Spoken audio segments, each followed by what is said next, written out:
Another week. Excited to get back to it. Guys had a good day of prep, but just want to, again, take the time to thank our fans at Autzen. I thought they were unbelievable this week.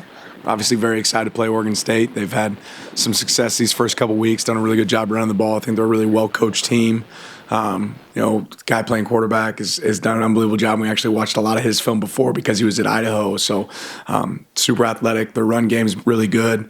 Defensively, like they've always been since I've been here, really sound and create some tough looks. So it's going to be a fun challenge for us. Starter on the left with Eric. Kind of touched on the end there, but Trent now being the head coach, what stood out maybe kind of game planning for him in the past in terms of the defense and kind of him in his position? I think they still have a lot of a similar identity to what they've been as a team there in the past. They're willing to get big and run the ball.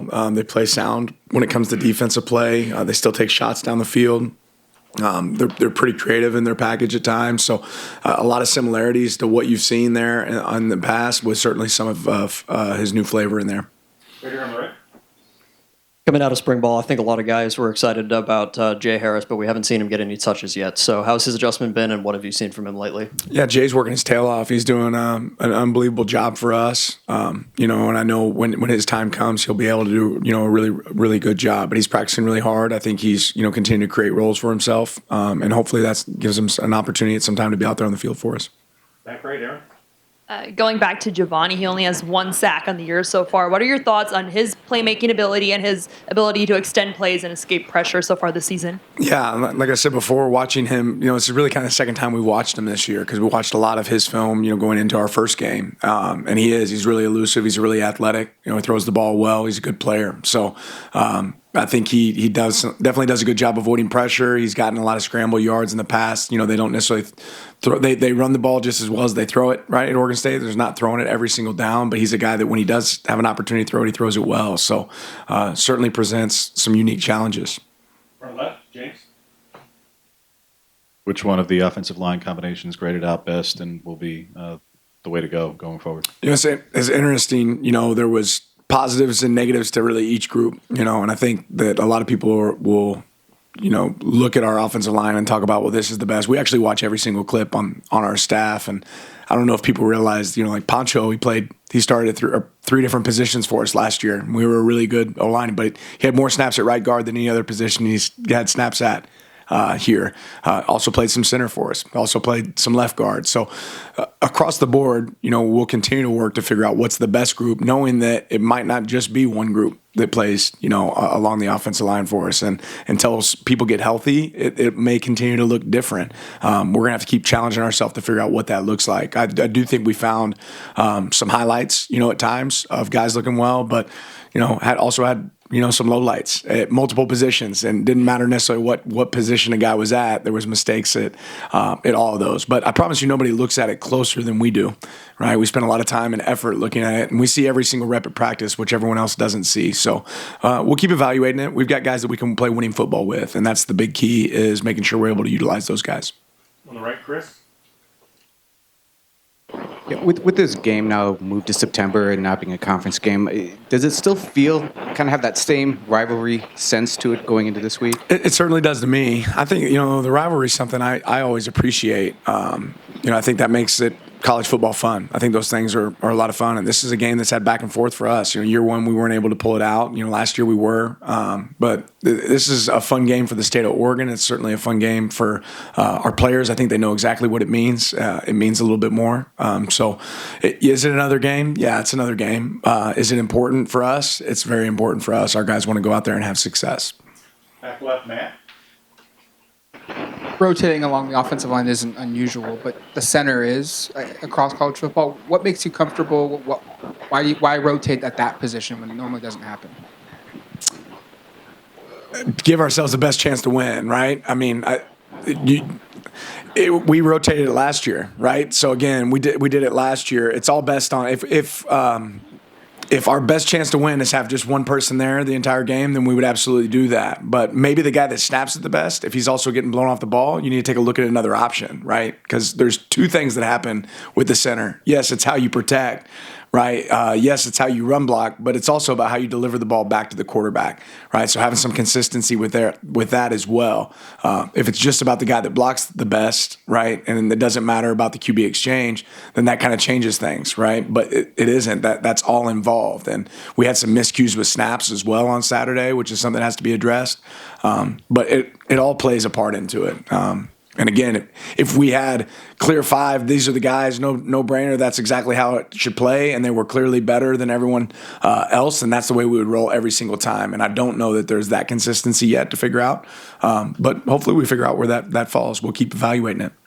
Left second row here, Olivia. With as many sacks that have been allowed so far this season compared to last season and the season before, how do you work on the trust between Dylan Gabriel and the offensive line going forward? We don't just keep doing the same thing, expect a different result, right? I think we have to continue to adapt, right, to his skill set and also to our players here. And there's certainly some similar schemes that we're using this year that we used last year as well. But it's also one of the things when you put it on film and somebody takes advantage of it, they're going to continue to find ways to attack it. So we have to challenge ourselves to do some things differently schematically and change some of those things.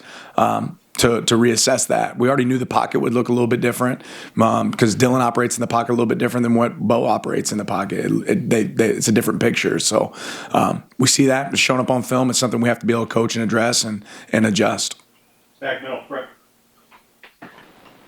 Coach, what's the biggest difference you've noticed in Trent Bray's coaching ability and the differences between him and Coach Smith and what you've faced over the last couple of seasons? I don't know that there's enough of a sample size, based on their game with Idaho State and San Diego State for me to be able to say this is where they're polar opposites or not. And like I said, I think a lot of the what you see on film, you see a team that's very similar to some of the things that they've done in the past. Left here. Wondering what you saw from Nishad on tape.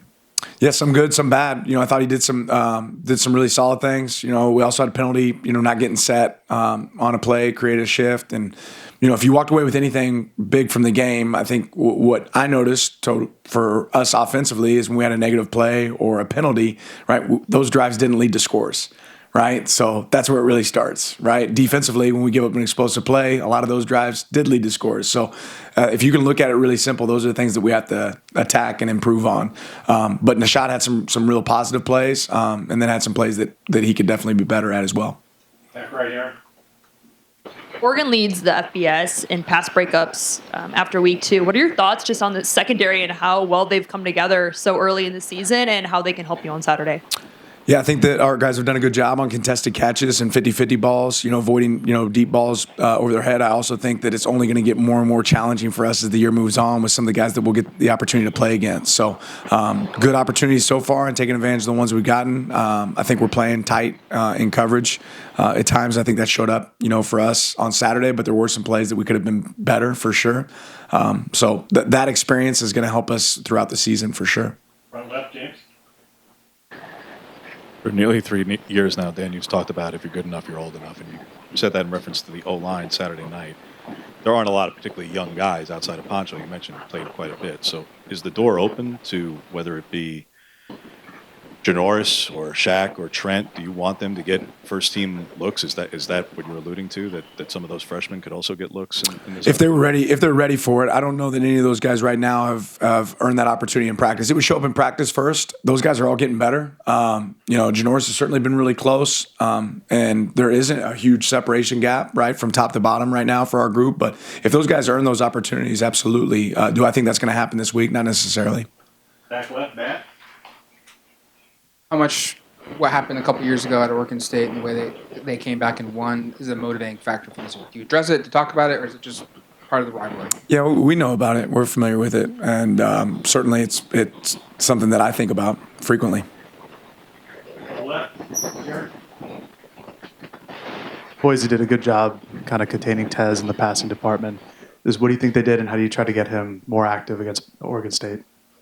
Well, I think that if teams playing us, they're going to try to find ways to do that, right? To take away Tez, but the thing that's a positive is that there's other explosive players around Tez, and we're able to take advantage of some of those the other night. So that'll always be part of the game. But if they're taking somebody else away, then that gives an opportunity to an Evan Stewart or Trayshawn or our tight ends to be able to take advantage of. Coach, with 2 weeks now of film, what do you think some of the issues in your eyes are going on with the offensive line? Do you think it's communication? Do you think it's just not reading the defense? Do you think it's just chemistry? I mean, what have you been able to kind of? Just the things that I alluded to right already, as far as negative plays, and some of all the things you mentioned can be a part of that. Middle left, Eric. What stands out to you on tape with Griffin and Hankerson for OSU? Yeah, Dynamic runners. run really hard. They do a good job of being patient, and then the explosive when they get the opportunities. They're a duo stretch team, and they have a lot of success with it. The guys break tackles, so really patient runners that are able to hit a burst when the hole creates itself. Front left, James. Whether it's in the receiving game or in special teams, obviously speed came in a huge way this past week, and against a lot of teams it will.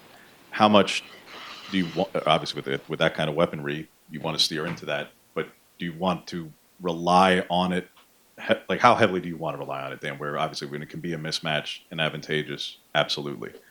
But you, I'm guessing, would prefer not to be in disadvantageous situations where you need it to be the big special teams. You need to count on it. So how much do you want that asset to be a focal point of this team and a part of the identity? I always want to focus on special teams, and I'd love to be able to win games because of special teams. I don't want to say, well, it's not important because this other part's more important. Do I want to score as many points as possible when we're on offense as well? Yes, but if we get an opportunity to have returns in special teams game, like that's awesome. We should not coach it less for it not to happen. Second row left, Olivia. Not sure if you got the chance to sit down and watch Bo's debut, but what were your thoughts on that? I didn't get a chance to watch it. Was able to follow some notes, but I saw his post game comments, and I know how hard Bo works. I know how much he competes. It sounds like it was a tight game down the stretch, and maybe had some early adversity. But I know how he responded to that. I mean, he had some early adversity in his first game here, and then turned into a hell of a player for the Ducks. So I know he'll do the same thing for the Broncos. Back left, Matt. What's made Derrick Harmon such a good player at getting to the pass rusher? It seems like every game he's making plays there. Yeah, he's explosive. I think one of the best things about Derrick is he studies his own game really well. He's the kind of guy that you can ask him afterwards, okay, what do you need to improve on? And he can give you answers, right? He's very consistent in his approach and what he attacks. He wants to be coached hard. But he's one of those guys that after the game, he can tell you exactly, hey, this is where I need to improve. And that means he studies well, right? And it matters to him. So, big guy, right, that moves with speed, right? He can be somebody that can really affect the opponent. Oh, yeah, for you, Coach. All right, appreciate it. Coach.